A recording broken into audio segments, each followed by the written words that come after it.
Well, hello there, everybody, and welcome to a brand new edition of On to the Next One. Obviously, the UFC is still on a little bit of a break. They're back January 15th, which is this coming Saturday by the time you see this.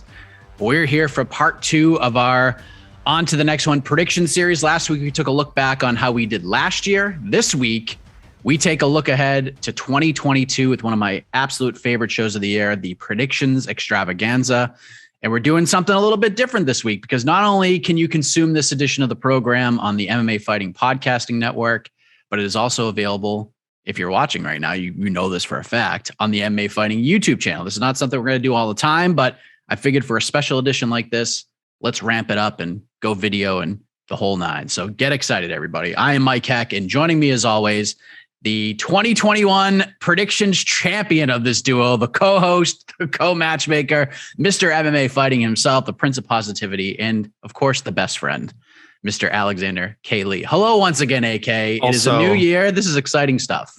The true Between the Links champion. I know you didn't want to throw that in there. I am the true Between the Links champion. Anyone who listened to the show, who listened to the tournament will tell you that much. But thank you, my best friend, for that wonderful intro. Yeah, I'm so excited. I'm glad people get to see our beautiful faces for once, to see, Mike, they hear the enthusiasm in our voices when we do the show, but now they can see the glee. They'll be able to see the emotion. And yeah, this is great. And also, man, thank you everyone who sent it. We send out the call for buy, sell predictions. You guys came in super hard. There's just so many. So a pause in advance to anyone who we don't read your question. There's some overlaps. Hopefully we'll cover, people, multiple, listeners at once. But if we don't, guys, send those questions in, maybe later in the year, and keep sending them in. We'll answer more questions during our weekly shows. But yeah, you guys are amazing. And I read them all. I know Mike, I think, read them all as well. So thank you so much, guys, for sending them in. But yeah, we'll get to as many as we can.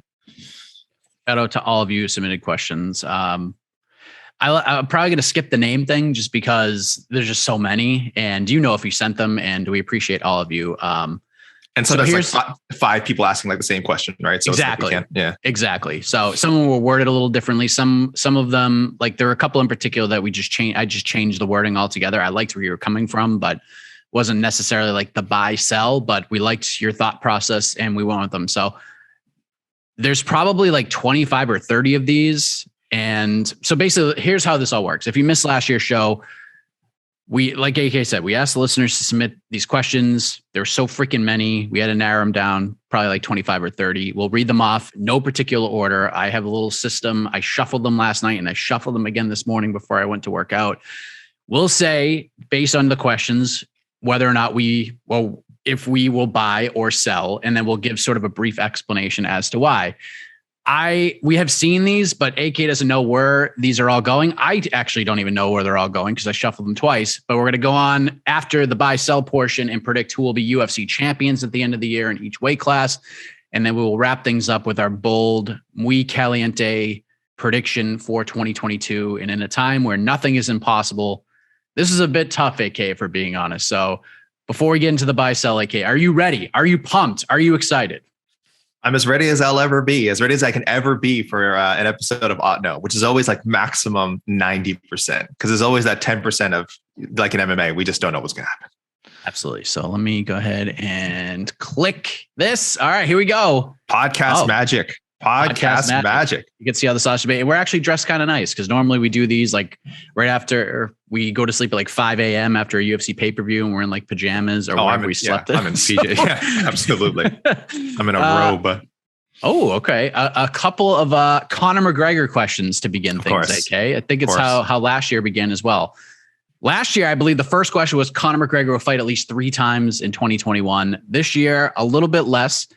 Buy or sell, AK, Conor McGregor will fight at least twice in 2022. In MMA? In MMA. No.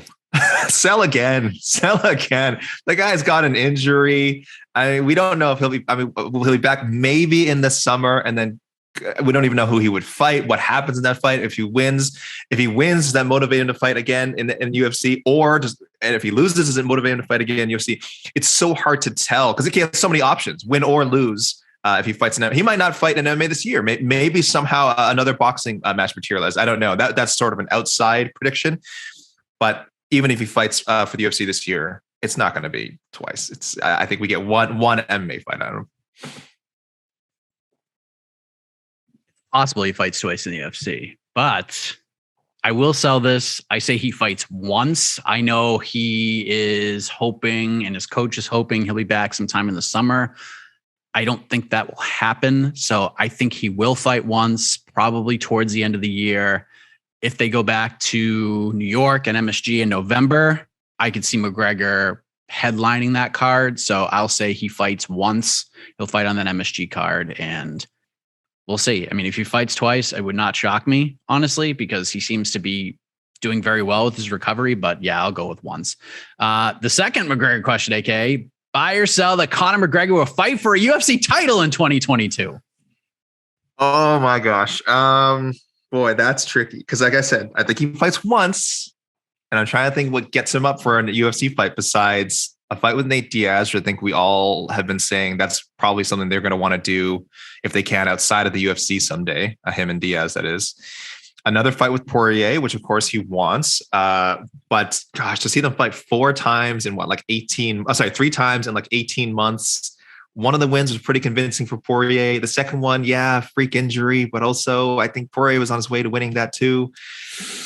I'll buy. I think if he wants the Oliveira fight, he gets it. I'm going to sell this, but I will say this. I'm selling with very little confidence because it would absolutely not shock me in the slightest if he comes back for some kind of title fight. If it is the Oliveira fight, or, maybe even crazier, he goes up and fights Usman or something like that. Like, nothing with Conor surprises me at this point. So I don't think he'll fight for a title. I don't think he needs to fight for a title, but if he does fight on that November card, maybe he could do the Poirier 4th fight, main eventing that. You don't need a title fight if Conor's fighting on it. So I'll sell it, but again, it would not surprise me. Inaugural 165-pound title. Yeah, wouldn't that be something? That would be hilarious. So we're going to go to the wonderful world of Bellator, as was announced at the end of this past year. There will be another Grand Prix. It'll be the Bellator Bantamweight Grand Prix championship, currently being held by Sergio Pettis after beating Juan Archuleta and then that incredible knockout of Kyoji Horiguchi. So the question is, AK, buy or sell that the Bellator Bantamweight title will change hands more than once during this year's Grand Prix? Oh, that is good. We don't have the bracket yet, do we? We do not have the bracket yet. We do not have the bracket. Okay, so let's just guess some of the names. I'll run the names really quickly for you all. Sergio Pettis, of course, the champ. Kyoji Horiguchi, who we just beat. Magomedov, James Gallagher, Leandro Higo, Patchy Mix, Raufeon Stotts, and Juan Archuleta. So let's say Sergio. I think whoever they match him up with in the first round, I imagine pretty favorable. So he gets past that. Damn, but the second round, he could fight like a Magomedov. Or even like a Patchy Mix. That guy's so tough. Boy, what's the question? Will it change hands more than once this year? More than once during the Grand Prix. Oh, during the Grand Prix. No, I'm done doubting Pettis. I think he makes it to the final and it'll be again. And I think they put him and Horiguchi on opposite sides of the bracket, I assume, to, cross their fingers and hope for that rematch. And I'm going to be super optimistic and say they both make it. So, and either Pettis retains or Horiguchi beats him. So I'll stick with buy. It does not. Or sell, sorry, a sell. It does not change hands more than once in the tournament. I will differ with you here. I will buy this one. You read off all the names, and I just feel like with a lot of them, even whoever the 8th seed is going to be, it's a game of inches. These guys are all really good. And if the UFC was doing one, I feel like Jan has a little bit of separation on his constituents, if you will. But I feel like Pettis is very good, and I feel like he deserves a lot of credit. But I feel like the rest of the crop is like right there with him. It's super close. So I think Pettis will lose along the way. And I think Horiguchi will end up winning it in the finals against whoever he ends up facing. Now, Pettis could lose the title and somehow end up back into the Grand Prix. It's very possible, especially with this crazy time and all these different variants of COVID and all this stuff. It's just such an unknown. So Pettis could lose and get right back in there somehow. So I will buy this one. I normally wouldn't on these Grand Prix, depending on the weight class, but with bantamweight, I just think it's so close and anything can happen. And I think any of these guys can beat any of these other guys on any given night. So yeah, I'm buying it. I think it will change hands more than once. Let me just say, I was looking at a poll. That's where I was reading on our website. That's where I was reading the names off of. Horiguchi was favored 36% to win the tournament. Pettis second, 21%. Magomedov very close behind, 19%. Leandro Higo at 0%, with other finished ahead of Higo at 1%. Maybe meaning obviously an alternate. Danny Sabatello, he's knocking on that door. So yeah, a lot of options there. Rafion Stotts is a sleeper in this tournament as well. Good. No doubt about that. Next question. Kamaru Usman will stumble and lose the UFC welterweight title in a fight this year. I added in a fight. You're not Jon Jonesing it. No, not Jon Jonesing it. Not saying I'm walking away. I'm done. I'm no longer the champion. I'm relinquishing the title. He will lose it in a fight. Buy or sell? No. Sell. It's not losing it in a fight. Not this year. Yes, I added in a fight because that's what makes it more interesting. But sell. I don't think it happens. But one name that is typically brought up with Kamaru Usman is Khamzat Chimaev, and this is an interesting question. Buy or sell that Khamzat Chimaev will fight for the welterweight title and will do so without competing or defeating a fighter in the top 5. That's a good one. I'm going to say sell, but this relates to something I want to talk to later. So that's why I'm being a little bit coy here. So I'm going to say sell only because I don't think he fights for the title this year. I'll explain again. I will have to elaborate on this later. But I do like the premise of the question, because if he were to do it, I do think it will be not having to fight like a Colby Covington or a Gilbert Burns. It would just be based on him getting like one more like dominant win over someone just outside the top 5, like another like 90-second 2-minute finish, and people just like demanding it. People saying, look, they don't want to play the politics of what's going on with Covington and Masvidal is like people want. Maybe they're going to go get shunted off to do the Ultimate Fighter, so they're just booked for like the entire year. That just takes up their entire 2022 season. So Chimaev won't have to deal with Covington, and Burns maybe, I don't know, but I see another dominant win. And you and I have said, Mike, Usman should call for it, like one more win, get him now before he reaches peak Chimaev form. So that scenario is like the most believable one. I just don't think it's this year. So I'm selling on that. I don't have much to argue with there. So I'm selling too. I don't think it happens. I'm not saying it will never happen, but I have a feeling, like you said, this topic's going to come up again a little bit later on. And it's funny you mentioned Covington and Masvidal, because we had this question last year, and I feel it's important to ask it again this year. Buy or sell, Colby Covington, Jorge Masvidal will be the coaches for the upcoming season of The Ultimate Fighter. Oh, it's interesting because I obviously want to say sell because I don't want it. But I mean, as far as is it possible? Is it likely? We're doing predictions. What will happen? Now I'm being pessimistic because I think what I don't want to happen will happen. So I'm buying. I think if they do the show again, they'll want to try and save it with some sort of star power in the coaches department. Again, I keep telling people that doesn't work. You might get a little spike in the ratings. Probably they'll say, oh, the best ratings since like Ultimate Fighter 18 or whatever, which means nothing. So for me, the juice isn't worth the squeeze. They shouldn't do it. Whatever ratings boost they get or a little subscription count bonus for ESPN Plus is not going to be worth just making the fight happen and scheduling it normally, because so much can go wrong in that time. But I will buy because I think they're dumb and they're going to do it. Should happen, but it won't, because the UFC is not fun and they won't do what needs to be done to make it fun. So no, I'm going to sell this. That's not fun. It's not fun. I mean, it would be the best thing they could possibly do for business and for the show. It just would be. This show does not help anyone anymore. I'm the only person who watches the show, so it helps nobody. And I love The Ultimate Fighter. It does not help anybody except people like me who like watching The Ultimate Fighter. Yeah, I think they'll probably end up with like Namajunas Esparza or Peña Nunes, something like that.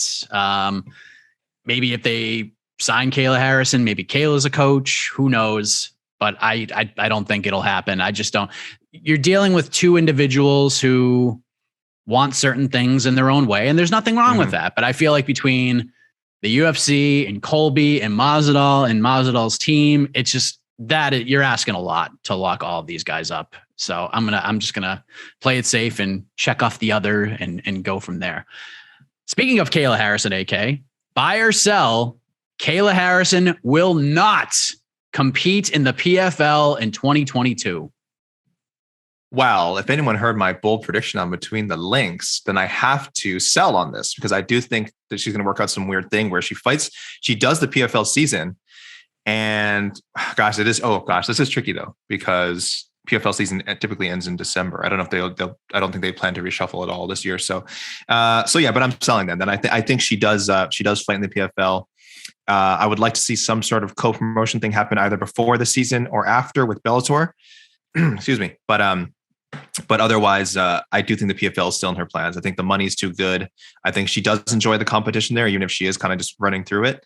And maybe 2023, we're talking about a full departure from the league.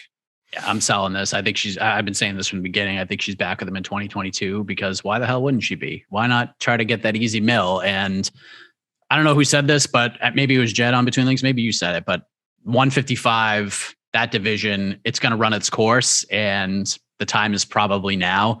One more season, let her run through, build her brand a little bit more. And then, she can go off and do whatever she wants. So do you think they try and make it a featherweight season? Do you think she can do that? Do you think they would ask her to cut down to 145 or 146? I just say, 3 times in 7 months. I don't think so. I think the way to keep her is to keep 155. Oh, that's true. She likes, yeah. But I mean, if they do 145 next year, this is a very important season for them because if they want to keep her and they want to do 145, you got to pay attention to who's available and you got to start locking these 45ers up. Like even these 35ers who have a hard time making 35, if they become free agents, just sign them all and just build up this division as much as possible. So that's Kayla Harrison, and a name that is constantly attached to Kayla Harrison. It's amazing how the shuffle worked out. Amanda Nunes. Let me see. Okay. So buy or sell, AK, Amanda Nunes will have her last fight in 2022, whether she will announce her retirement sometime during the year or compete towards the end of the year and say she's done. So in other words, by the time 2023 rolls around, Amanda Nunes will have already revealed that she is no longer competing. So I think she's going to pull a Courtney. I think she's going to announce that she's retiring either end of the year or early next year, but for whatever reason, things aren't going to work out. Maybe an injury delay, leads to some sort of postponement or God forbid, COVID-19 protocol thing. I think in her mind, she probably wants to, but the loss to Pena, I think it's going to light a fire under her. I know some people, it's the opposite. They think, well, this marks that it's going down for her. She's sort of settling into domestic life. She seems very happy and satisfied with things, which for any pro athlete isn't always the best situation. So I understand the thought that she's this pushed even further out. I think the opposite. I think it's going to light a fire under her to take that fight and to continue competing until at least mid 2023. I think we're going to see more of Nunes because she lost to Pena. I'm buying it. I think this will be the swan song. I just don't know if she beats Pena in the rematch. I just don't know. I mean, after being so dominant and having someone basically take your best shot and just come out in the second round and just take over and beat you, like the momentum is so big in MMA. And while I think Nunes probably beats just about everybody she fights, maybe Pena is just that one that is just such a headache for her. And with that said, I don't know. Even if she beats Pena and wins the title back, like what else is there to do? Like you've already beat Shevchenko twice. Like, well, that would be such a huge fight. Yeah. And then if Kayla Harrison does do what we think she's going to do and stay with the PFL, like what is left for her? There's literally nothing. So win or lose, again, that Pena fight, I think she's done. And yeah, I think at some point in 2022, it'll be revealed that she's not fighting in 2023, but who knows? Maybe she'll come back another time. Maybe something will scratch her right where she itches. Who the hell knows? But, I like this question, AK. Buy or sell? I'm looking in your face. This is fun. I don't know if it's fun, but we'll see. It's an interesting question. Buy or sell? Sean Strickland will cross the line even by UFC standards and be publicly punished or mentioned in a UFC press release of some kind in 2022. That's a hard sell. What? When has the UFC issued a press release about anything? I liked how the question started. I do think he'll cross. I think he already has. I think he's made some pretty aberrant comments on his social media. And for anyone who's a fan of Sean Strickland's stick, I kind of understand it. Like there's an element of his character, like that sort of like how open he is. And I guess genuine would be the words people would use. But I also think like he's really ignorant about a lot of subjects, and it's fine. Again, this is a free country, USA, Canada, free country, free continent.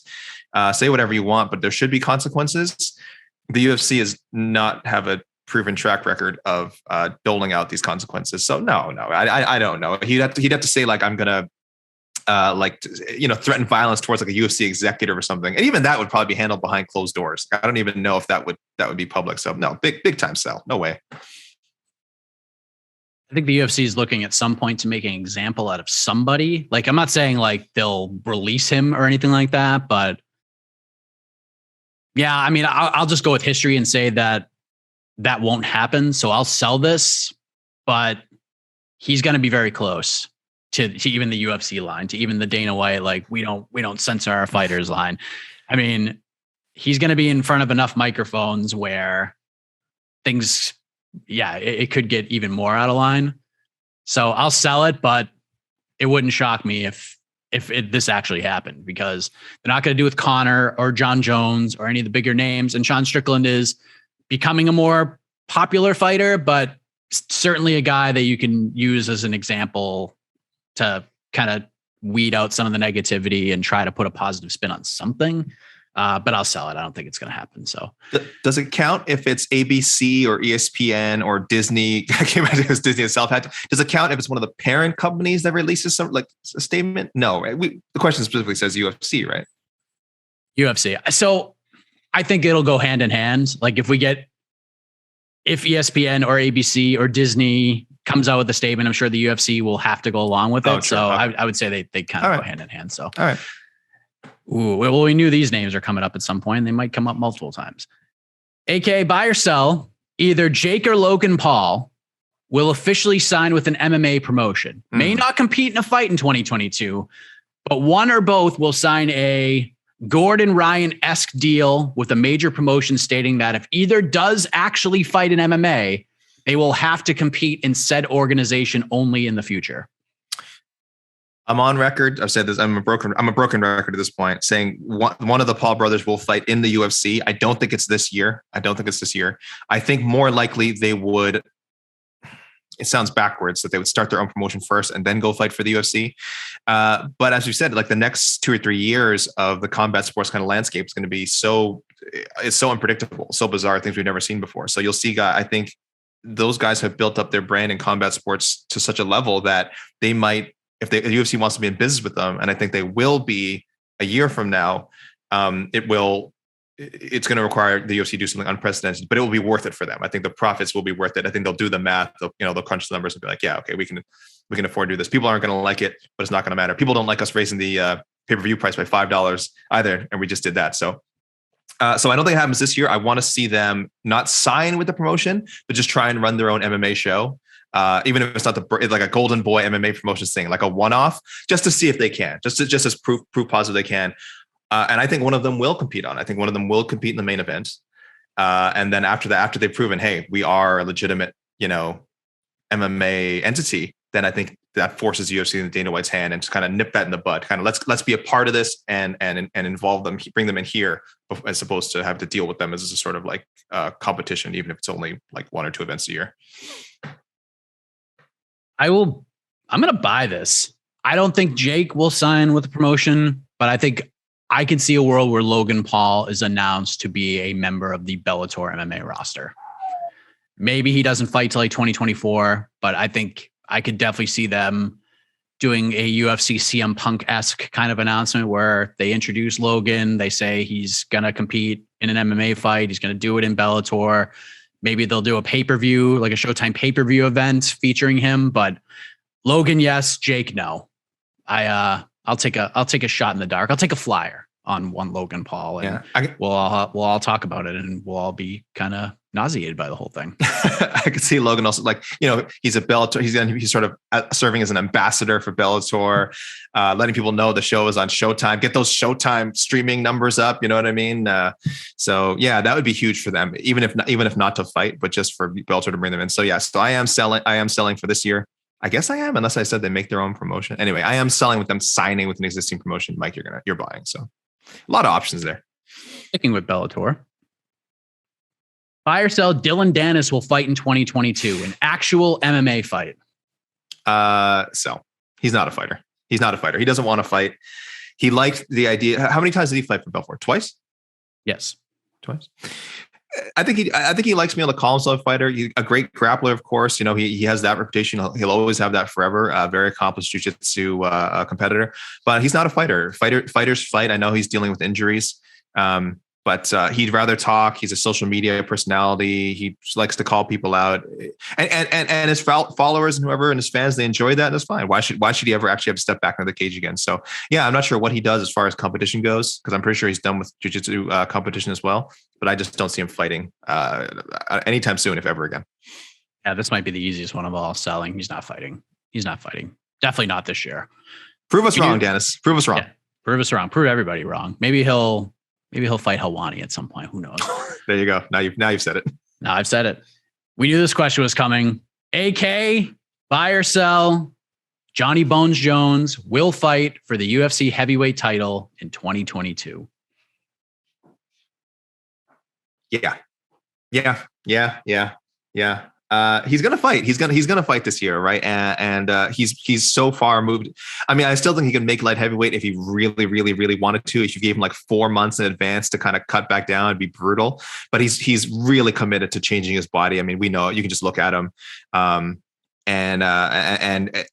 there's just no reason for him to go back to light heavyweight at this point. I don't think a fight with Glover Teixeira interests him. Maybe Yuri Prochazka somewhere down the road. Maybe Israel Adesanya somewhere down the road if he ever actually goes back up to 205 and has some success there.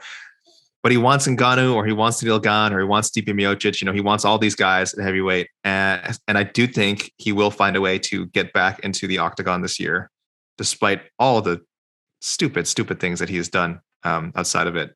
And if he does fight, it's going to be a heavyweight, and there's no warm-up fight. They throw him in there for the title.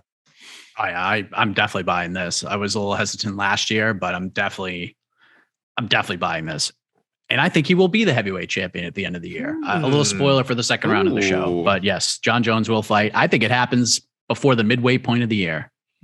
I'm just throwing that out there. I think before July, Jon Jones will fight for the UFC heavyweight title. This is not your bold prediction. This is not your muy caliente prediction. No, that is not my week, Kellen. They get hotter than this?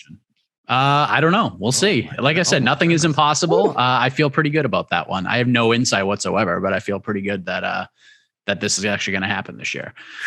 Speaking of heavyweights, this might be, and you've seen this question before. And I mentioned this question to other staff members who pondered this during one of our meeting Zoom calls. AK, buy or sell that the combination of Stipe Miocic and Robbie Lawler will have more combined UFC fights in 2022 than the Diaz brothers. I need to do some math in my head. Stipe and Robbie Lawler. All right. I think they'll both fight once. At least. So I do it. So do I think the Diaz brothers will fight more than twice? The question says more, specifically more? They will have more combined UFC fights than Nick and Nate Diaz. So equal would be a sell. That's a really good question. I'll sell, because I think it'll be more. I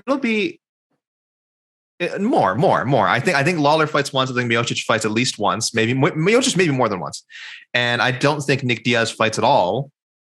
And I don't think Nate Diaz fights in MMA more than once. So I'll definitely go buy on that one.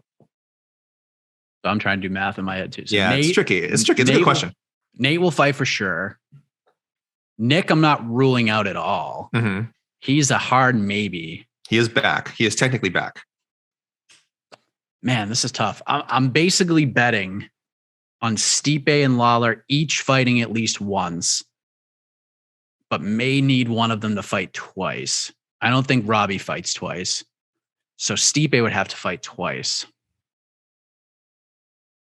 I'll buy this because I think Stipe will fight Derek Lewis, because I think that is a super smart business decision for him to fight Derek Lewis, because Derek is a very dangerous guy, but Stipe would be probably heavily favored in that fight. And the best Stipe beats the best Derek Lewis pretty much every single time.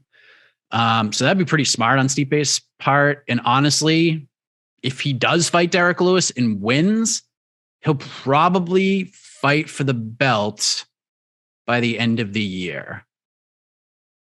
That's a lot of maybes and what ifs. You know what? I'll buy it. I think Stipe will fight twice, and I think Robbie will fight once. And that'll be enough. Even if Nate fights twice, or even if Nate fights once and Nick fights once, I think Stipe will fight twice. So I'll buy that. I'm not giving up on Tim Means versus Robbie. I know I saw a horrible report the other day that Tim Means might be fighting Jeremiah Wells because he hasn't been lobbying for Robbie. Tim Means, why are you not lobbying? Lobby for Robbie, man. We can get maybe we should get at least one Robbie Lawler fight this year, and it should be Tim Means. Yeah, I don't know who Robbie's going to fight. Probably have to be like a Cerrone type or something like that. It's going to be something that's going to get Robbie excited. Otherwise, he has no interest in fighting at all. So we'll see. Speaking of the Diaz brothers, AK, buy or sell, Nate Diaz will compete in a fight outside of the UFC in 2022. Is he going to box? Will it be this year? Will he fight out his contract? Will he box this year? Not this year. I think a lot of the questions, I think one theme is these are things that people are pretty confident will happen. And it's just, will they happen within the next 12 months? Once you reach like where Nate Diaz is in his career, things move pretty slowly for him. I could be wrong. Maybe once he's out of the UFC, he books like 3 boxing matches this year. That'd be great. I'd be very happy for Nate Diaz if that happened. It just feels like the wheels are very slow to move. But there was a lot of change. Again, if you told me Jake Paul was going to fight 4 times in 2021, I would have been like, what? First of all, I'd be like, who's Jake Paul? I mean, I would have been very confused. I'm just a little bit out of my age range. But I just would be like, okay. I'd be like, why are you asking me about this? Would probably be my question. Now it's all we can talk about. But he's going to box. I think it's going to take some time to get it worked out. And I think it happens in 2023. So a lot of us pushing things back to 2023, probably just being cautiously optimistic here. So I'll go with that. Yeah, I'll sell. I think by the end of the year, we will know what Nate's first 2023 fight will actually be, but I don't think he fights outside of the UFC in 2022, but 2023, absolutely. Probably multiple times. Who knows? Maybe the UFC will give him an offer he can't refuse and he sticks around. Who the hell knows? But I would say that's very doubtful at this point. Well, we knew Jake Paul would come up again, and here we go, AK. Buy or sell, Jake Paul will compete against a former UFC champion or a fighter currently at this very moment on the UFC roster in 2022. Mike, can you repeat that? He'll fight against a current UFC champion? A current UFC rostered fighter, a guy who right now is on the UFC roster, or a former UFC champion in 2022. I think the Tommy Fury fight's going to happen at some point. A current UFC fight? No way. No, they're not loaning out like Masvidal. I know that you would think Masvidal or Nate Diaz we've talked about before. No, I don't think they're loaning out a Masvidal for that. And then a former UFC champion. I think he's already done that. I think Jake Paul has a sense of I've done that. It's not that it can't happen again, but he doesn't want to just do a run of former MMA champions. He just did Askren, one champion. He keeps calling them both like former UFC champions, which again in the minds of people they can't tell the difference. So that's very smart of him. So this would be like a third former UFC champion in whatever his 4 fights. I think he's moving on. I keep saying it'll be Tommy Fury, and I think at some point a pro wrestler. I think you've got to get a pro wrestler in there. And maybe fingers crossed for him and his certain segment of his fans, like another YouTuber. I know our own Guilherme Cruz is speaking to the famous Brazilian YouTube star Whindersson Nunes, I think his name is. And excuse me, Brazilian fans, I apologize for not knowing this guy, but huge following in Brazil. And I just think the UFC champion thing has run its course for now. So that's a sell for me. Yeah, I'm kind of the same wavelength as the last question with Nate. I'll sell. I agree with you. I think the Fury fight does happen probably summerish, June, July. Maybe he squeezes one more in, but no, I don't think he'll fight like Anderson Silva or anything like that, because that would be an interesting one. who knows? Maybe boxes freaking Tito Ortiz or something. AK, good Lord, I can't even like imagine thinking about that. But both would take that fight, and it would probably do insane business, which makes me sick. That. But yeah, I'll sell that. It's not going to happen. We have our first Eagle FC question, AK. Oh, good. And this is an interesting one. Buy or sell that Eagle FC will face more scrutiny than have success by the time 2022 comes to an end. Wow. How are we gauging success with this promotion? What's their broadcasting deal again? Fight Pass, right? It's not going to be on Fight. It's going to be on Fight Pass. Okay, interesting.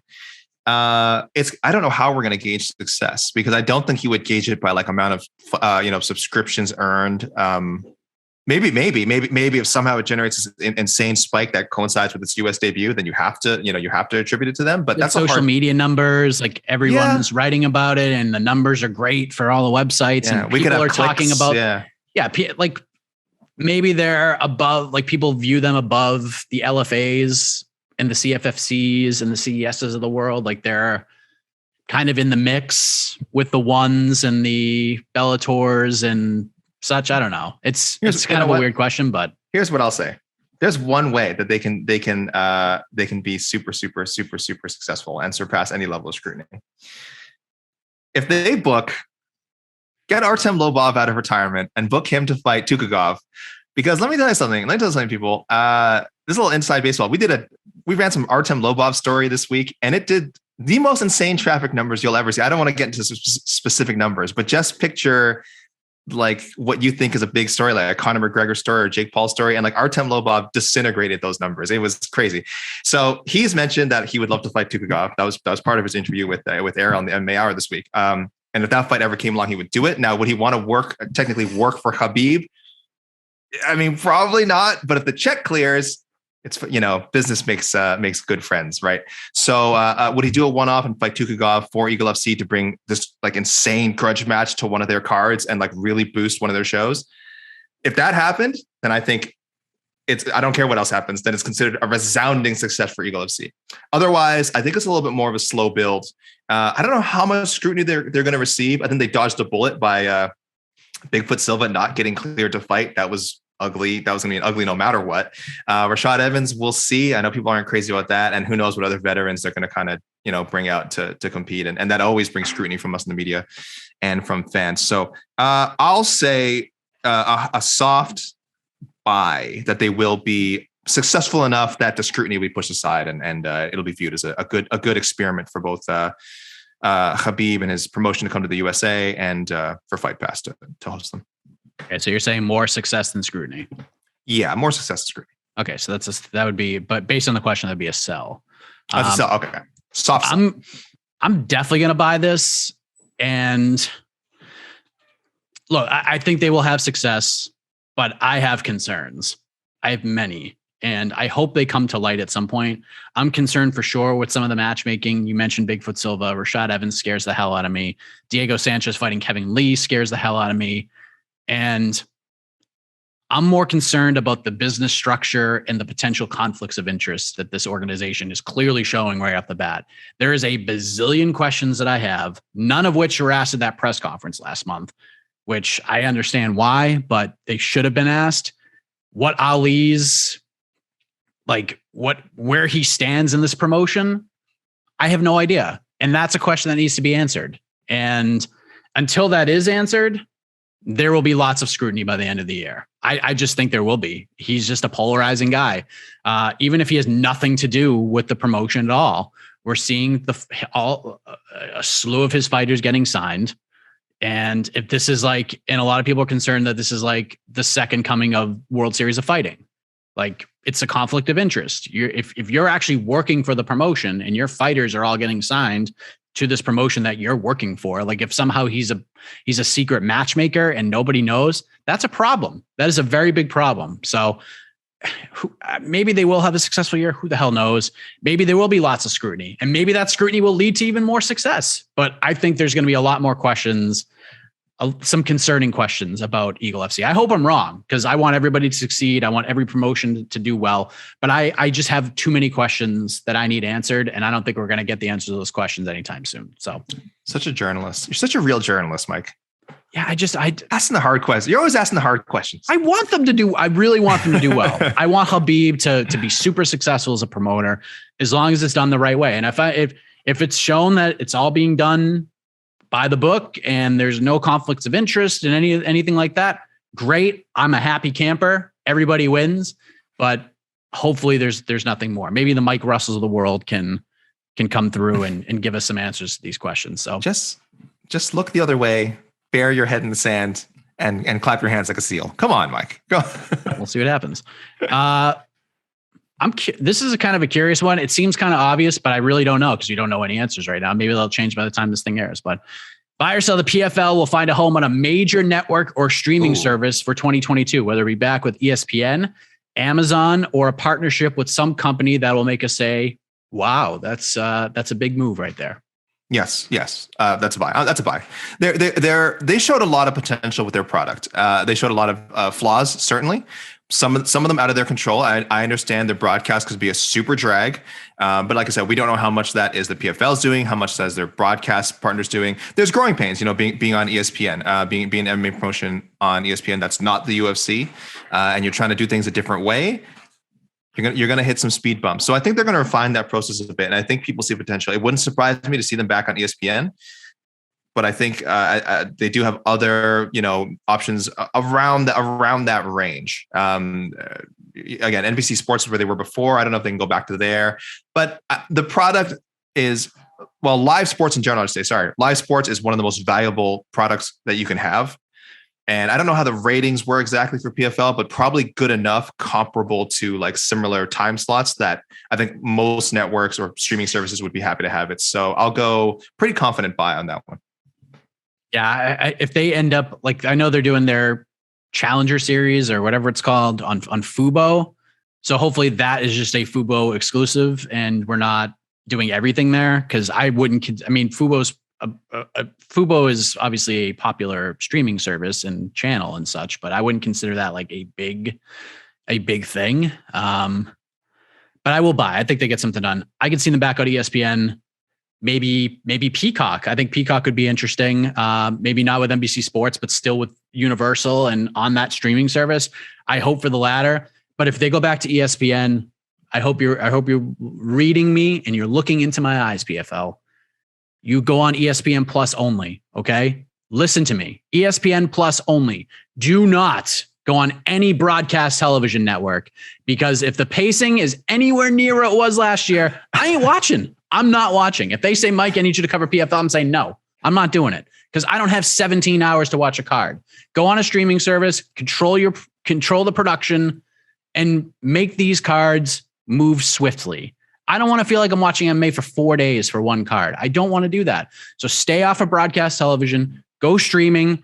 Please, for the love of God, listen to that and let us live our lives, PFL, because you have an interesting product. You can do some really fun things, but over a 12-hour stretch, no, I don't want to see it. So no broadcast, get on a streaming service. If you're going back to ESPN, no ESPN2. If you want to do the finale on ESPN, cool, but make the process move a little swifter.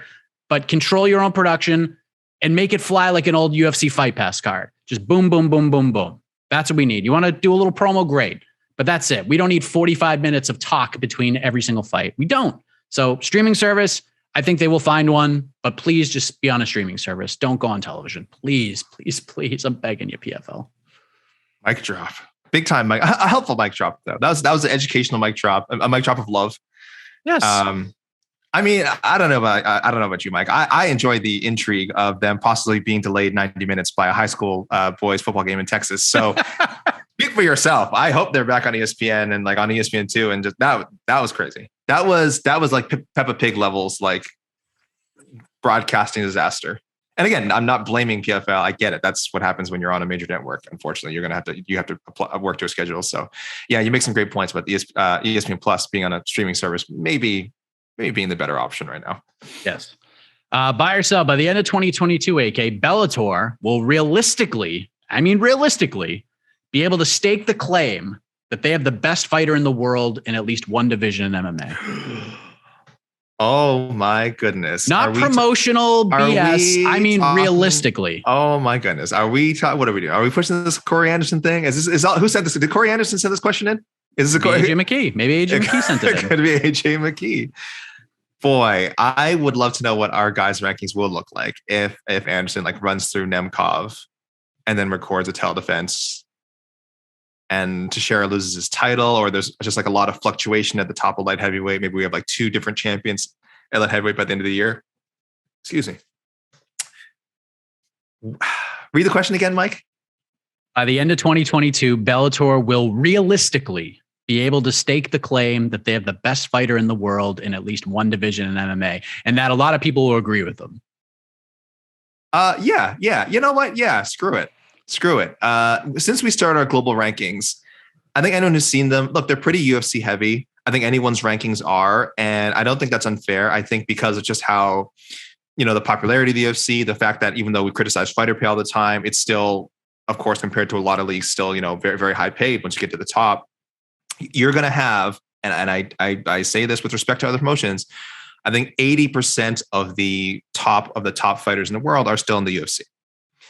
But it's definitely expanded, that range does expand. There is that 20% now. 20% is a big number. If you want to say, so 1 out of 5, top of the top fighters division is not in the UFC, then that's kind of where this question comes from.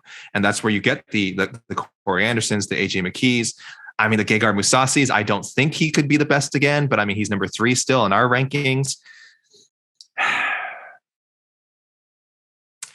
So yeah, I'm going to say yes. It would. Corey Anderson's name that keeps coming to my mind. I'm looking at some of the women's divisions, and that's certainly a possibility. But those are also very UFC heavy at the moment. Most other promotions don't even have a women's bantamweight division, so that's tricky. I'll do it. I'll say Corey Anderson. I don't even know if I'm picking him to beat Nemkov, but if he does, he's going to deserve some serious talk at the end of the year of being the best fighter in the world at 205, which sounds absurd, but hey, yeah. There we are. I'm going to buy it too. And I'm with you. 205. I think even if Nemkov wins, I think sure. And you'll see why I feel this way later on in the show, but I certainly think they will have that argument to be made at 205. So we'll see what happens there. Buy or sell, like Henry Cejudo will end his retirement and fight in the UFC in 2022. No, he will not. He will not. He's always said it's about the money. It's about the money. I think there's a part of him that it does enjoy the idea of, maybe go up to 145 and challenge, become quadruple C or at least triple C in the UFC. And I'm sure he thinks about it all the time. I don't think he's like completely out the door. I think he's always had like not even 1 foot in the door, but kind of like right next to the door, like ready to step in. Because he certainly thinks he could beat Volkanovski. Volkanovski's, not the biggest 145er. I'm sure Cejudo looks at him like, yeah, I'd be giving up 10 pounds, 15 pounds maybe, but I have other skills to make up for that. I don't think he'll come back. I don't think the money's right. I think he's doing pretty well for himself. He obviously recently had a daughter. I think he's enjoying being a dad. It's all about the money. And I don't see why the UFC would be in any rush to bring him back. So that's a sell. Theme of a lot of these questions has been not 2022, but 2023. And this kind of falls into that. So I think if the question was just Henry Cejudo will officially end his retirement and the question ended there, I would buy this. Do I think he fights in 2022? No, I don't. So I think by the end of this year, it will be known that he is back in the USADA pool. He will be looking for a fight. He will officially reveal that he will fight again, but he won't fight till 2023. So I will sell it. I think he does fight, just not this year. There's just too many players right now. And if he's the king of cringe or whatever, but he's always been pretty smart. And I think 135 is probably the place he would do it. I don't see a Volkanovski fight happening anytime soon. Maybe it does. Like if Volkanovski goes out and steamrolls Max Holloway, I mean, they could do Cejudo. It's very now I'm thinking about it. No, I'm sticking with my guns. I'll sell. I think by the end of this year, it will be known he's coming back, but he will not fight this year. So this was specifically to compete in MMA, right? Yes. He said return to the UFC. Fight inside the octagon. I suddenly just had this idea, man, him boxing on an undercard of a Jake Paul card. I don't know if he can. Can he? I don't know. I don't know what his contract situation is. Yeah, I don't know what that's. I don't know what that is. Yeah, I mean, it could be like GSP. Probably still has fights. Yeah, or like GSP. He's retired, but apparently still under, UFC restrictions for the rest of his life or something. I think that's probably what Cejudo is so looking crazy. at as well. That's so crazy. Oh, well, we knew this question was coming, AK. Buy or sell, Francis Ngannou, win or lose at UFC 270, will sign a new multi-fight deal with the Ultimate Fighting Championship. Yeah. And frankly, I think he'll back down on the boxing demand too. That's one thing he said in a recent interview. He was like, oh, I need to have the option to box. I could see the UFC, giving into that, but I think I don't know if Francis has as much leverage as he thinks he does, unfortunately. And this is true of many fighters. I know. I think he knows his home right now is in the UFC. There's money to be made in the UFC. He's a great MMA fighter. Would he be a great boxer? Sure, you could get him some easy wins early on. Could he be a heavyweight champion? Could he contend with the Tyson Fury, the Deontay Wilder, Anthony Joshua, Usyk, any of those guys? I mean, I don't think so. Realistically, not. So I'm sure he'd love to do it. He'd love to just challenge himself. He wouldn't care if he lost, but I don't see those opportunities coming up anytime soon. So I think that means right now the best option is back in the UFC. So that's a buy. That's a buy. I'm buying too. I think, especially since I think Jon Jones will fight this year. Yeah. Even if he loses to Cyril Gane, they're not going to do an immediate rematch. Jones will fight Gane, and if Jones wins, I mean, who else are they going to put him in there with? They're going to put him in there with Francis. So I think that'll be enough to entice Ngannou to stick around, knowing that option is there. So yes, I will buy it. I think cooler heads will prevail. And there you go. Buy or sell, Jose Aldo will fight for the UFC bantamweight title in 2022. Oh, this is too easy. Yeah, of course he will. Yeah. That's a buy. They'll find a way. Even if he ends up taking another fight with like Cruz or something, I feel like that would go to a decision. And then look, he already got one title fight off a loss. I think it could happen again, especially if it's a controversial one. But I mean, most people pick him to beat Cruz anyway. So if he does have to fight one more time, and he might not even have to, he's got the name power. He's on a nice win streak. I think it makes too much sense to give him one more title shot before calling it a day. If he's even close to retirement, we don't know with this guy because he looks amazing so far at this age and in this weight class. But he's going to fight for a UFC title again, and it'll be in 2022. We got like 5 or 6 more. By the way, I'm selling. I'm sorry. I'm buying. I think he will fight will fight for a title. I don't know if it's like a straight up earn. But yeah, maybe he gets in there short notice, replaces, but I think at some point he will fight for the title. Buy or sell, either Sean O'Malley or Sean Brady will fight for UFC titles in 2022. No. Sell. That's a sell. I'm high on both guys. I think both guys, I know we've been big on Brady. I don't know if you agree with me, Mike. I think he has a better chance of someday becoming UFC champion than O'Malley. I just think he's a more well-rounded, better fighter, but O'Malley's got the star power. He's certainly closer. You could give him a title shot this year after one more win. And I don't think anybody would complain. A lot of people would complain, but a lot of people would also watch. Sean Brady would be a bit more of a head scratcher. So I think Brady, needs to get a tough fight with Chiesa, nearly lost it, definitely lost the last round. And we need to see him go back to the drawing board and just improve. He's in his prime. Just let him get a little more seasoning. And same with O'Malley. He's enjoying being the quote unquote unranked champ, and no need to rush him to a title shot. So not in 2022. Yeah, I'm selling. O'Malley definitely won't. Brady would have a better chance, but no, not this year. Interesting question though. Mm-hmm. Buy or sell, AK, we will see more than one current UFC champion fight for a second title in 2022, excluding Amanda Nunes. More than one? More than one. Nah, sell. I could see one. This will kind of relate to when I talk about the our champions predictions for 2022, Mike. I'll sort of be able to explain further, but yeah, no, I think most of the champs are staying in their divisions. It certainly would not surprise me to see someone jump up or jump down. But no, just one, not more than one. More than one. I think there's definitely going to be one. We're probably on the same page, but more than one. I think it's possible, and you'll hear why when we do the champions predictions, but I will sell it. I'm not ruling it out though. I think I'm a little more confident than you, but we don't want to throw out names. We don't want to throw out names now. No, I'll throw them out later. Okay. Well, don't. Okay. Cause I was trying to say, if you'll know as soon, you'll know as soon as you say it. We know, but I'm trying to think if there were to be two. I know one of them. I think we know one of them. Who would would the other Usman up to middleweight? Possibly, but you'll see why. Possibly. Okay. I have something else. Yeah. Okay. Buy or sell, the biggest selling fight / event of 2022 involving an MMA fighter will not happen in the UFC. The biggest selling fight of 2022 involving an MMA fighter will not happen in the UFC. Wow, that's a great question. Do I think Nate Diaz will box this year? Do I think Conor McGregor will box this year? Do I think Jake Paul will box another MMA fighter? The biggest? No, but only because I think the Jon Jones Ngannou fight's going to happen, or Ciryl Gane, Jon Jones heavyweight title fight's going to happen, and I think that should be enough to overcome the freak showiness of some of the other options out there. So yeah, let's say Jon Jones comes back and creates this like massive heavyweight fight. So that's a sell for me. Yeah, I'll sell. No other MMA promotion can pull it off besides the UFC, and maybe there is some crazy wild boxing fight, but I just don't know if they pull the numbers that the UFC are going to be able to pull with some certain cards this year. But that question could mean like Jake Paul, Anderson Silva, right? Like Jake Paul, Anderson Silva, Jake Paul, Masvidal.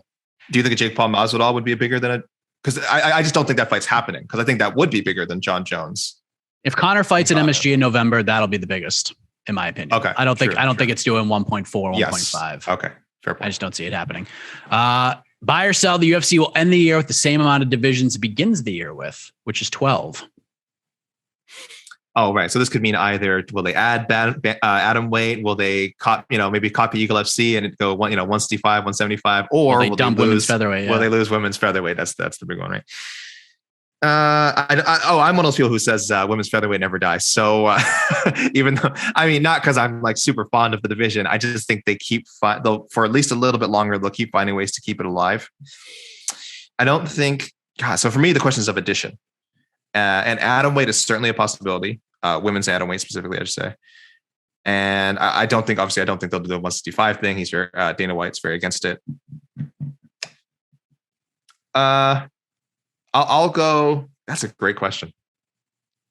I'll go sell. Buy. I'm sorry, buy. They will have the same amount. They will have the same amount of divisions. But we will have rumblings, I think, for atom weight. Yeah, I'm buying.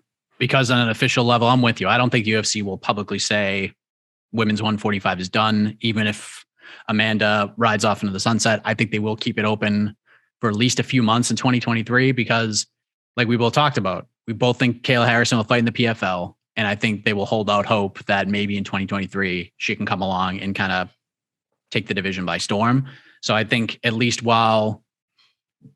It just depends. Kayla Harrison's the big question here. So if she ends up with the PFL, yes. If she goes to Bellator and signs like a 6-fight deal with them, then there's a chance that we'll have 11 divisions by the end of the year. But we'll see. Kayla Harrison is obviously the big question to all of this, in my opinion. So yeah.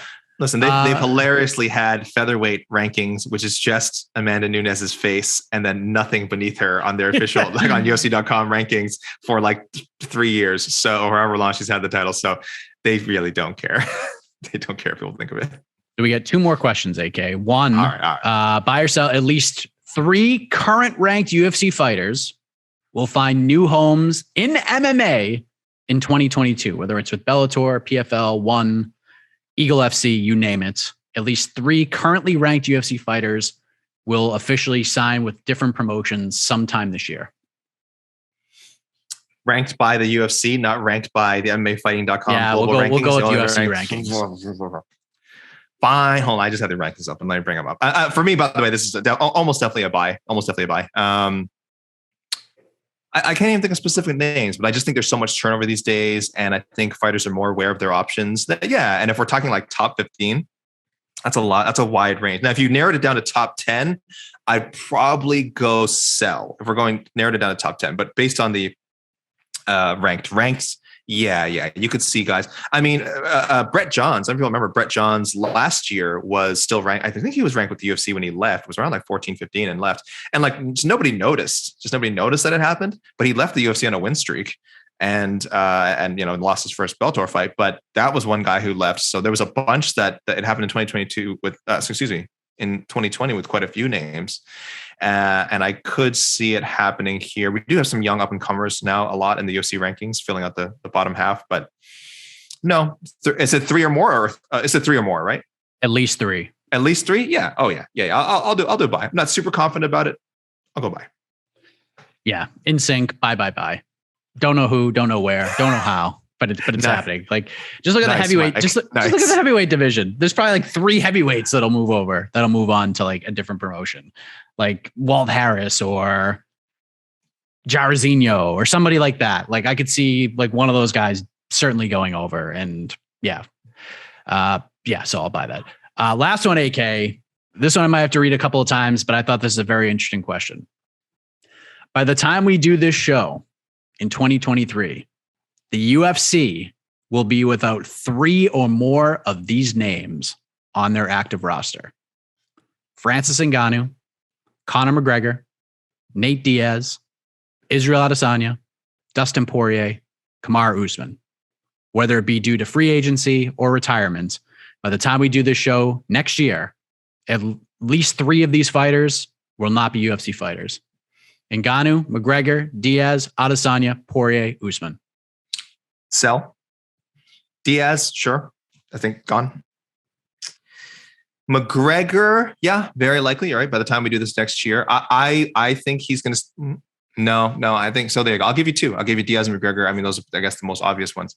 But I'm not convinced about Ngannou, Adesanya, Usman, like retiring. I'm not going to. Who are the other teams that I left out? Poirier. No, Masvidal sticking around. And what was the other one? That was Ngannou, McGregor, Diaz, Adesanya, Poirier, Usman. Is it 6 names? 6 of them. Oh, okay. Yeah. So I'm going less than half. So I'm going. You can sell me on Diaz and McGregor. But I'm going conservative with this pick, and I'm selling. I think I think the other 4 stick around. Let me look at the. Okay, Ngannou, McGregor, Diaz, Adesanya, Poirier, Usman. I think Diaz will certainly be gone.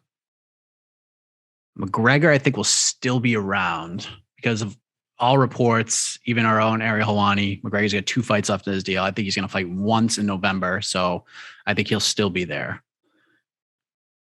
The most interesting name of this bunch is Israel Adesanya, because he doesn't have a lot of fights left in his deal. He's definitely rifting a bit with the UFC with the way they announced this Whittaker fight for February 12th, which by all accounts, Adesanya has not put pen to paper yet. I don't think no one's followed this fight more than we have. We've told you all of this, that Whittaker signed for this fight like probably a month and a half ago. It's probably going to happen. I think Adesanya is just pissed off and he's trying to send a message to the UFC. Mm-hmm. I think the fight will happen. I don't think it's in any jeopardy of not happening. Mm-hmm. Adesanya is very interesting. I think he's the most interesting. And Poirier and Usman are interesting in their own right because they've both publicly talked about their MMA careers winding down at some point. Both of them have made really good money, Poirier especially. So I would basically need like one of these guys. I'm going to sell, but this is really close. I think 2 of them will certainly be gone. 3 seems like a lot, but certainly not impossible, AK. You sense a retirement. At least I think one of them. So I'm going to sell this, but somewhat reluctantly. It would not shock me if 3 of these names are no longer in the UFC. You could have seller's remorse by this time next year. We're going to talk about this one. This could very well be the one that I'm kicking myself in the ass for that I didn't pick. All right. So that is the buy or sell. Again, thank you for all the questions. And when I used to do the show before MMA fighting, and some of you did this already because some of these questions were part of that old email chain. People started submitting these questions throughout the year. So if there's like certain things that come up and you have thoughts, just send them out and we'll just compile them throughout the year. We had some people like April, May of last year, people were sending some of these in. So just keep that in mind. You can send these in at any time. So let's go to our predictions for UFC champions by the end of the year. We will start with the ladies because ladies first, AK. That's the way the cookie crumbles. We will start with the UFC women's strawweight champion of the world. Who will it be? Okay. I'll say this. This is going to start a trend. It'll be noticeable as we go along. So I'm sticking with Rose. I think we get the Esparza fight at some point, which I would pick, which is a tough matchup. Don't get me wrong, tough stylistic matchup. But I think Namajunas has come far enough that she should win that. She should win the rematch. Not like a blowout. I just think that at this stage of their career, she's the better fighter. So Namajunas to retain, probably defend against someone else. I just don't know if anyone at strawweight right now do I see as a super like dangerous threat to her. Like maybe Limoges, maybe Limoges gets that title shot this year. I just don't know if I would pick her to beat Rose right now. So I'm thinking a couple of title defenses for Rose, and she is still the champion by the end of the year. I will pick a new champion. And she will also be, because I forgot we usually do male and female fighter of the year predictions. Not that like we ever really know the answer to that question, but I'm picking a new champion, and I'm also picking this woman to be the female fighter of the year in 2022. Marina Rodriguez. I knew it. Will be the women's strawweight champion at the end of the year. I think she's going to beat Yan Xiaonan. I think she'll beat her convincingly, and I think she will not be denied. And I think her style and I think her improvements will lead to UFC gold. So congratulations, Marina Rodriguez. Hopefully this is not a curse of some kind. Yeah. So that's my pick.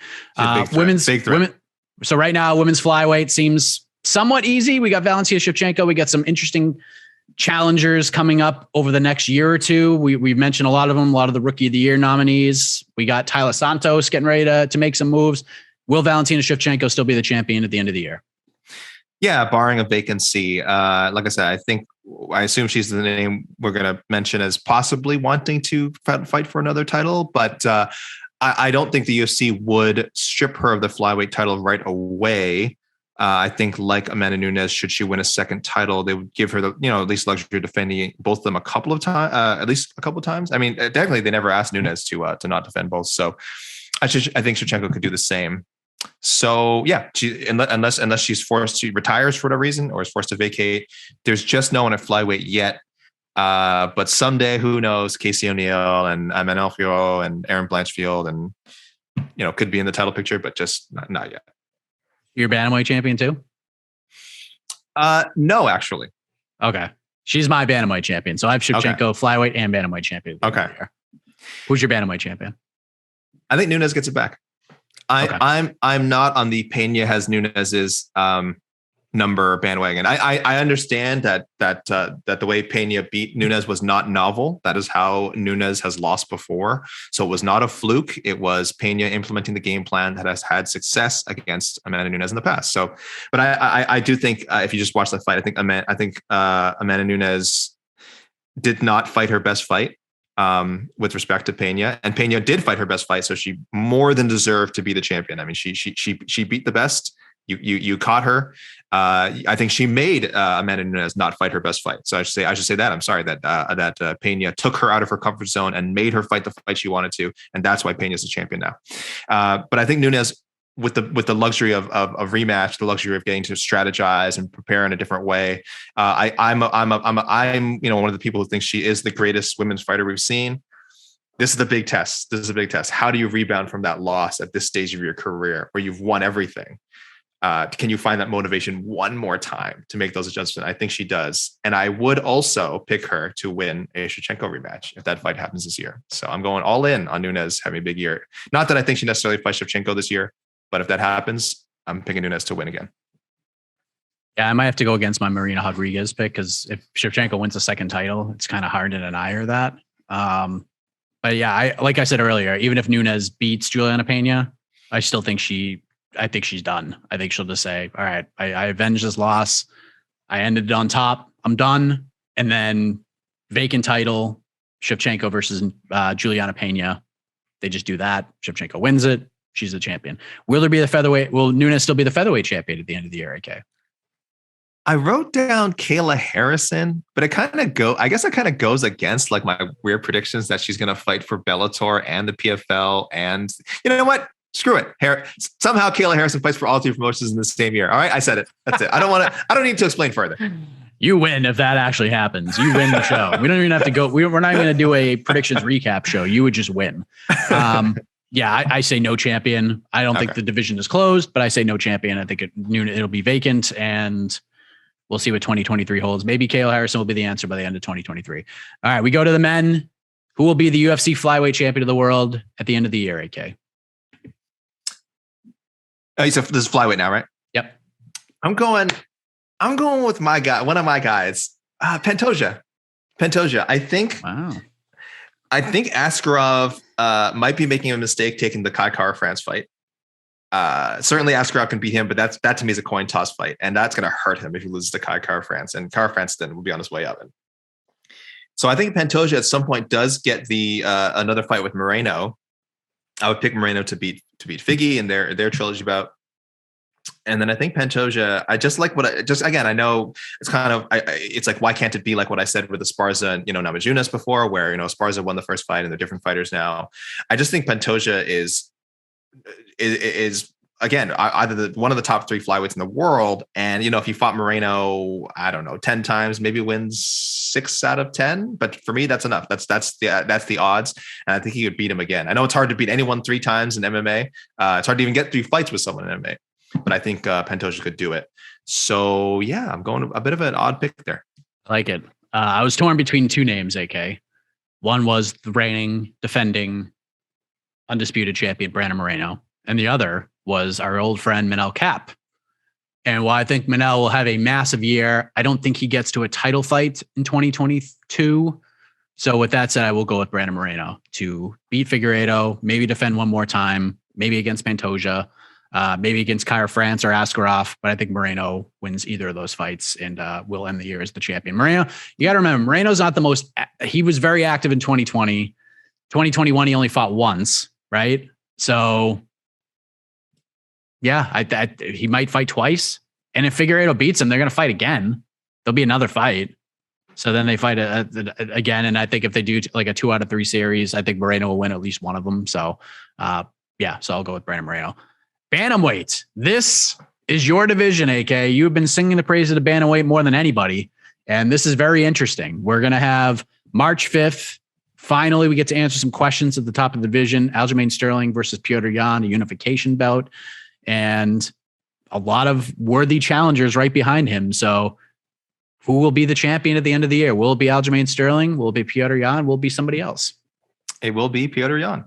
I have a lot of confidence in this guy as someone who could have a dominant championship reign, could become the greatest of all time at 135 pounds. I say this as someone who picked Sterling to beat him, by the way, in the first fight. So, hey, when I'm proven wrong, it leaves a big impact on me. And this guy, whatever, he gives up a round or 2 early in his fights. Once he gets those lasers going, I just can't see him losing to so many of these people. I mean, there's a lot of great challengers coming up, and Rob Dvalishvili, of course, Ricky Simone, of course, O'Malley somewhere down the road. And there's this whole cluster of guys who are just like starting to have their run at 130. TJ Dillashaw. I mean, there's a fight with TJ Dillashaw ahead, and that's another guy who I still think has the skills to become a world champion. So, but I think he's going to put together a great run. Again, this is the second part of sort of my theme I'm talking about, as I did with Rose, where I think we're back in this, I want to believe back in this age where people stay in their division, string together 3, 4, 5 straight title defenses, and we're talking about and become these champions that we're still talking about 15, years from now. 2021 was a year of feel-good stories and new champions, and it warmed your heart to hear and see some of these names and see some of these fighters come through on the other side and become champions. And while Petr Yan is a terrific fighter, and I think he will beat Aljamain Sterling, and I think he will be a champion and maybe even have a title defense, my pick is going to be the guy that not only will end the year as the bantamweight champion, not only will end the year as the male fighter of the year, AK, but will also take 2021 by himself and be like, you want a feel-good story? I'm the feel-good story of the decade. The man's name is Jose Aldo. Jose Aldo will be the UFC bantamweight champion at the end of 2022. He will defeat Petr Yan to become the champion in December of 2022. He will defeat him. 5 rounds, unanimous decision. He will get it done. He's learned his lessons from the first fight. He will come through with just an incredible game plan. Jose Aldo will go at least 2-0 and end the year as the champion and will be the fighter of the year. And it'll be undeniable because it will be the feel-good story of all feel-good stories, AK. Oh my goodness. God bless us, everyone. God bless us, everyone, this coming December. Wow. Featherweight is also very interesting because March 5th, we get the trilogy fight between Alexander Volkanovski and Max Holloway. I love the fight. I could watch those guys fight 100 times. We also have some interesting up and comers, some youngsters. We got a guy like Giga Chikadze, who, if he beats Calvin Kattar on Saturday, could be very well next in line. There's some very interesting names that could fight for this title. And of course, there's the Cejudo factor. If Volkanovski wins, that's the biggest fight you could probably make outside of Max Holloway at this point. So we got some interesting names. Will it be your guy Volkanovski ending the year the same way he begins it? Yes. And this is even if he loses, because I think we talked about this on BTL. I think it would be only fair if he lost to give him his rematch. If he, he'd technically still be up 2-1 on Holloway. He gave him an immediate rematch the first time. He would have given him an immediate rematch the second time if they hadn't already fought twice. So I think it would be only fair. Now, is the UFC think that's fair? I don't know. I feel like they've never quite fully gotten behind Volkanovski, which again is crazy because again, you had a great fight. He dominated not dominated, but won a clear decision the first fight with Holloway. Won a close, very exciting fight the second fight. Some people disagree. Some people lean Holloway. That's fine. Won one of the fights of the year against Brian Ortega. Just an insane fight. So I hope that his standing with the company would be quite a bit higher, but high enough anyway to get a fourth fight with Holloway should Holloway beat him. And then I think I'd pick him to win that fourth fight. So I think no matter what, he retains, even if he's just only fights Max Holloway twice this year. Yeah, I think this is going to be the year of Volkanovski in a lot of ways. I think he's going to beat Holloway in March in a very good fight. But no robbery. I just think it's going to be kind of Jan Sandhagen-esque, where both guys just put on incredible performances. But by the time it's over, we realize just how good Volkanovski is. And I think we kind of got that sense after the Ortega win, because a lot of people had that as fight of the year. It definitely was the round of the year. But outside of that third round, Volkanovski won that fight, and it was pretty one-sided, if we're being honest. So I think Volkanovski will beat Holloway. I think he probably fights Chikadze at some points, but I think he wins that fight as well. And I think not only will Volkanovski end the year as featherweight champion, I think he's a guy we'll be talking about in the top 3 for pound fighters in the world. I just think it's you can't deny him. You can make that argument right now that he's in the top 3. And if you made it, I would not argue with you. He's that good, and he's that under the radar, in my opinion. He's a little bit disrespected, if we're being honest. So I think Volkanovski will end the year as the featherweight champion, and I think this will be the year where people really start to take him seriously. So there we go. The great stays the great and stays the champion.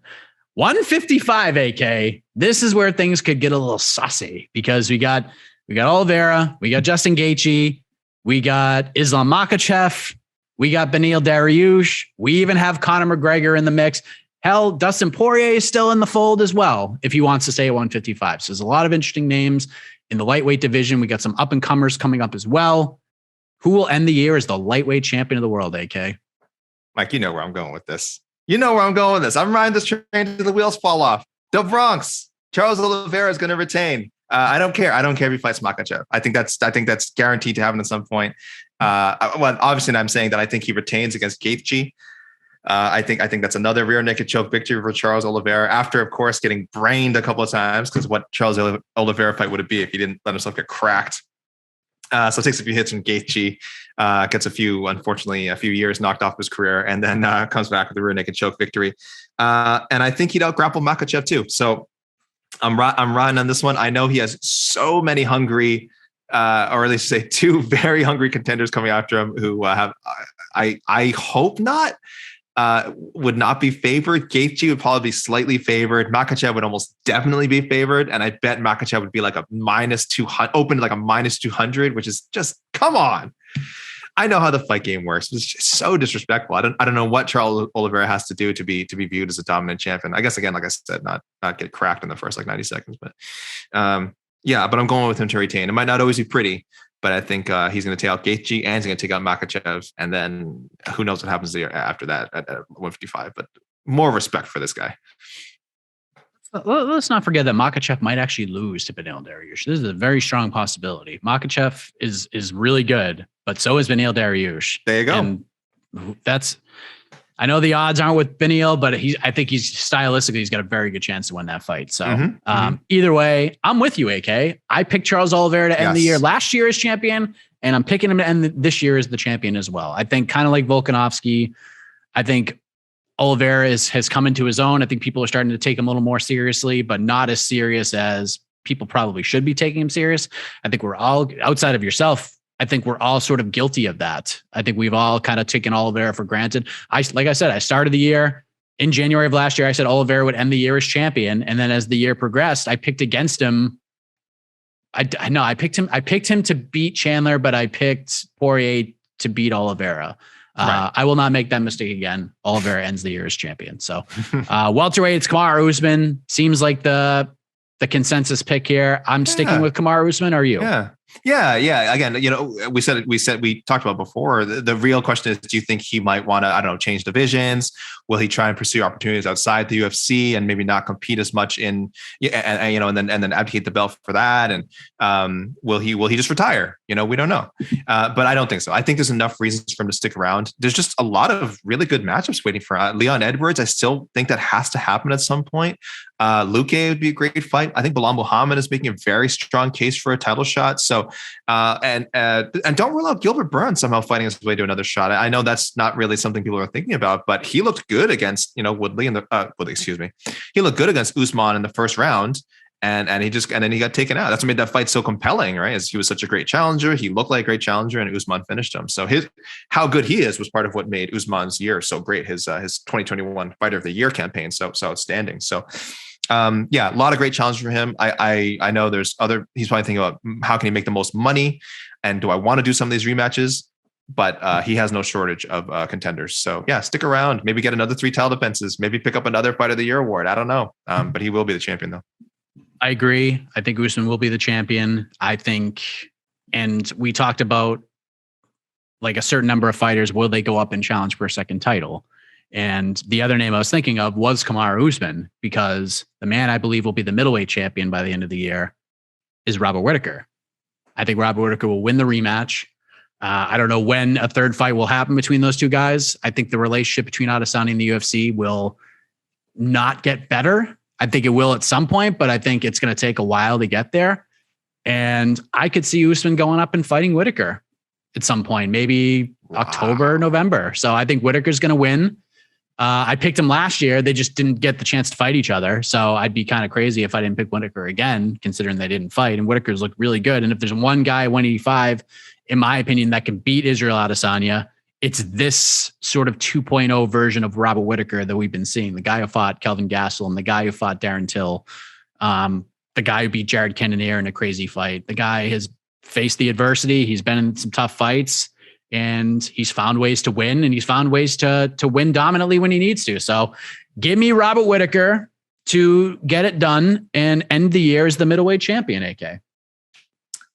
I love the respect you're showing to the Reaper. I shouldn't consider it a foregone conclusion that he's going to lose the rematch, because Robert Whittaker is a great fighter. And I think you're right. I think Usman would be crazy if that scenario unfolded to not go up and challenge Whittaker, because Whittaker is essentially a normal size, welterweight. Like he's a welterweight. He's not a big 185er. I don't think he cuts. His walk around is probably like 190, 195, and that's like out of shape. That's like out of camp. Whittaker in camp, he's probably 190. I don't think he cuts like anything. So Usman going in there, Usman would probably be bigger than him, frankly, if they fought at 185, which is kind of crazy. So and that scenario, that's definitely a fun scenario to see play out. But I'm sticking with status quo here. My answers are so much more boring, Mike. I apologize to the listeners, but combat sports is boring when you think about it. Right? Like, what's exciting about combat sports? Like people punching each other, hitting each other with flying kicks, spinning elbows, like breaking each other's arms. Like that's, snooze. Am I right? Like it's not exciting. So I'm sorry, guys. I give boring answers for boring business.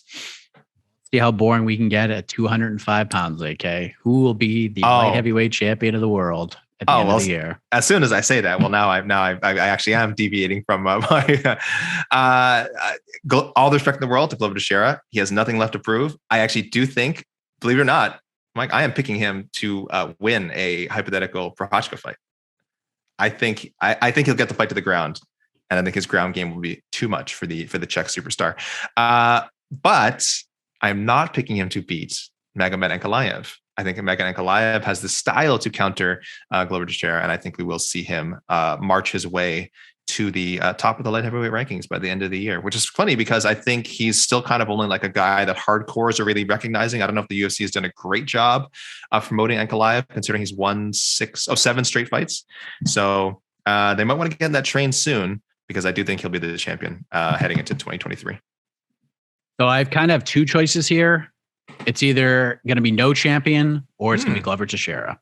I'm with you. I've been on record many times, and I will stay on record. Glover Teixeira will submit Yuri Prochazka. Okay. He will retain the title. Then he will fight probably Alexander Rakic, and he will win that fight as well. And then he will be done. So he will retire as champion, or maybe not. I don't know. But he will either retire as champion and there will be no champion, or he will be the champion at the end of the year. So Glover Teixeira will be the answer. Yep. Glover Teixeira will be the answer. New England boys. You New England boys always sticking together. Yeah. I think he beats Yuri, and then I think he beats Rakic too. I just think he'll be able to get any of these guys to the ground. If he does, he'll win. It's just the way that the cookie crumbles right now. Heavyweight, I've already given my answer. Jon Jones will be the heavyweight champion at the end of the year. Your thoughts? Ngannou. And I say that even with the possibility of a Jon Jones fight. I think at heavyweight, and with Jones, don't get me wrong, I think doing all the right things in the gym, training and preparing, changing his body and all that. I'm sure he's preparing himself as best he can. I think being out of action this long just cannot be good for him. I am a believer in ring rust or cage rust, whatever you call it, especially when you look at the lifestyle Jones has been leading, and again, he just doesn't seem like the guy. I get it when he's in the gym, he's probably a different beast. He's probably the most focused, like hardest working guy in the gym. But I just don't know if you can separate that with sort of this chaos that's happening in his personal life. Because I say the same thing about Conor McGregor too. I bet Conor McGregor in the gym is like amazing. I bet if you watch him work out, you're like, oh, this guy could still be the lightweight champion. He could win the welterweight title, whatever. But all this other stuff, all these distractions, it's really hard to ignore them, at least once you reach a certain age. I think Jon Jones is 33 now, right? 33 and 34, excuse me, he turned 34 in July. And a lot of those years are spent in the UFC. These are UFC MMA competitive years. So he's got so much mileage, mentally, physically. I don't think you can take this much time off and just step in against an Ngannou or even a Ciryl Gane and just wipe them out like that. I think that's a tough task. And I don't think we've seen the best Jon Jones for a long time. And I don't necessarily think we're going to see that at his first heavyweight fight. So maybe he becomes the heavyweight champion someday, just not this year and not against an Ngannou or Gane right now. So I'm sticking with Ngannou. I think he beats Gane and defends against Jones or someone else and ends the year. All right. Last piece of business, AK. Time for the bold Muy Caliente prediction for 2022. Last year, you said that we would see Kayla Harrison versus Amanda Nunes in the UFC. That did not happen. I said that Dana White's relationship with the media would improve and be in a much better place. I would say that there's really, I don't know. That was close, but I still think we were both wrong. But that's really what this is supposed to be about. It's supposed to be just kind of a crazy out of the box prediction where you're like, how the hell did you think of this? And it's probably not going to happen. But again, like we stated at the beginning, it's almost impossible to have like a Muy Caliente prediction because anything is really possible right now. Like literally anything with the current landscape of combat sports. So where are we going with this, AK? What's your Muy Caliente prediction? Well, I'm lucky. I kind of had 2 shots at this, right? Because in between the links, I got to give a prediction for one of the questions between the links. Where and I think this was a fun one. I said Kayla Harrison finds that Bellator and the PFL find a way to co-promote, probably revolving around a Kayla Harrison bout, either before the season begins or if they move this, if they can adjust the schedule so it's not like it doesn't end in December, have her win the tournament and then face someone, and then have her face someone in Bellator. I think that'd be so cool. So I think co-promotion would be my bold prediction in a broader sense. Talking about the UFC, so this is my bold prediction for OTTNO. I don't know how bold this is, but we talked about this guy earlier, and I feel like it's worth saying. I think so. This is one of the reasons why. Another reason I have Usman any of the year as champion, and we were talking about Chimaev earlier. And why I don't think Chimaev will jump over anybody to get a title shot, because I think Chimaev will lose a fight not against Kamaru Usman. I think he will face a tough opponent, and it will surprise people. It'll be maybe it's like I said, maybe it's a Bilal Muhammad. I've disrespected Bilal Muhammad a lot. I've picked against him many times. I think I'm underestimating just how good and tough and well-rounded he is. And I know Khamzat has made a habit of crushing tough guys. Maybe Bilal's next, but I certainly wouldn't rule out Bilal beating him. Vicente Luque. There's just guys ahead of Chimaev. If they went, if they decided to like match up whatever, two high risers, Brady and Chimaev, I wouldn't pick Chimaev to like destroy Brady. I think Brady is so good. So I don't know what they do with Chimaev next, but I have a feeling he doesn't get the title shot at Usman, not because Usman, kind of quote unquote ducks him, because he's going to lose a non-title fight first. Yes, friend, we're kind of on the same page with this one. No. But I went a little more out. I went a little more outside the box. Just in case this is going to happen. Oh my goodness. And I was prepared for this. So you always are. You're always prepared. I'm with you, but this can be interpreted in multiple different ways. So my bold prediction for 2022 is that Anderson Silva will win more boxing matches than Khamzat Chimaev wins UFC fights in 2022. Oh, I like that. Are you predicting like 3 matches? Like he boxes 3 or only twice? If he boxes twice, he will still win more boxing matches than Chimaev wins UFC fights in 2022. Oh my goodness. So either this could go a number of different ways. Maybe Silva boxes twice and wins. Maybe Chimaev doesn't fight till like May or June and just like wins and then doesn't fight again. He holds out for a title shot and says, I ain't fighting, and then just doesn't fight again. Or he loses to a Gilbert Burns or a Covington or maybe even a Bilal Muhammad or maybe even a Neil Magny. How that fight hasn't been put together is insane to me. But I don't know if it's like an activity thing or Chimaev kind of meets his match and takes that first L that a lot of these people need outside of Khabib Nurmagomedov, because I think everyone or Jon Jones even. So yeah, I think Anderson Silva will win more boxing matches than Khamzat Chimaev wins UFC fights in 2022. How to interpret that however you want. Maybe he fights Usman his second fight and loses. Who knows? But at the end of the year, Silva at least 2, Chimaev 1 or less. I like that. I hope Anderson Silva just goes like 4-0 in boxing and just makes your prediction like super easy. Like by August, he's already fought 3 times, it's 3-0. And it's like, oh, this prediction's in the bank. Like this. Yes. And he books a fight for like New Year's Eve or something and like Ryzen. It's like, oh yeah, this is great. This is perfect. So that's what I'm going with. That's our bold predictions for the year. Buy sells in the books, champions in the books. Let us know what you think in the comments section. Hit us up. Let us know whoever, because next week, no more wasting time, AK. No more trying to fill gaps and fill spots. The UFC is back in action this Saturday. UFC Vegas 46? 46. Yes, this is 46. First card of the year, headlined by Calvin Kattar versus Giga Chikadze. That is a fun one at 145. A must win for both guys for different reasons. We have Caitlin Chukagian, Jennifer Maia, Michelle Pereira versus, by the time we're recording this, opponent TBD, because Muslim Salikov is out of that fight, as our own Guillermo Cruz has reported.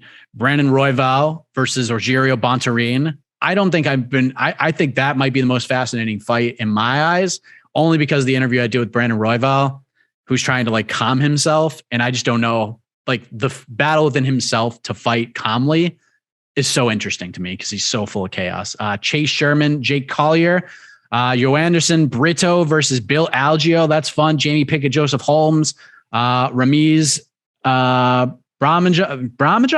I can never get that. I believe it's Brahimai. Brahimai. Yes, yeah. I suck. Sorry. Versus Court McGee, TJ Brown, Gabriel Benitez, Dakota Bush versus Vlashislav Borishev. You almost wanted to say Dakota's nickname there, didn't you? We're not going to say it. You almost wanted to say it. I saw you pause for a second. Vanessa Demopoulos versus Silvania Gomez Juarez, and our old friend Brian Boom Kelleher back inside the octagon, taking on Said Yakub Hakramanov, who will be a guest on We Got next week, discussing that fight and some other cool stuff going on, and the harrowing journey that you spoke with him about and how life has changed since the big win. And So not the deepest card of all time, but still some good fights, AK. I like it. That's a good card to start the year. That's good. Yeah. I see people complain. I think Chookagian and Maia looks like it's poised to be the co-main. And I get it. It's not, I don't think on paper that's a super exciting fight, but at least it's 2 top 10 ranked flyweights. All right. Come on. We can't have it we can't have everything all the time. Right. We complain about them, putting the fighters who are ranked, too low in the cards. Top 5 ranked flyweights. Right. So we complain sometimes like, oh, why are ranked fighters on the prelims or whatever. So this time, look, they put 2 ranked fighters. I know, not known for super exciting fights. But rankings, if you think they matter, the UFC's rankings or our rankings or anybody's rankings, I think they deserve the co-main event spot. So you won't, if it's a bad fight, you won't hear it from me on Saturday. I certainly won't twist things and say it's amazing if it's not. But I think Chookagian and Maia, good for them. They deserve a high profile spot on a UFC fight night. For them, 125 will be very interesting this year, as will be this entire year. I think heading into an actual calendar year for the UFC, this might be the most interesting. With all the unanswered questions, the possible looming free agents, the squabbles, if you will, with some of their top names. This will be a very interesting year. I know 2016 will go down as the most newsworthy year. 2021 is a close second in terms of storylines and things that transpired. But heading into a new year, this might be the most interesting for the UFC and even for Bellator and even for the PFL with so many unanswered questions there. But back to some matchmaking next week on the show. And we are very excited about that. So for AK, I am Mike Heck. Thank you for watching or listening to the program. And always remember, don't take this stuff too seriously. MMA is supposed to be fun, and we will have more fun. First time matchmaking in 2022 right here next week on to the Next One, the podcast.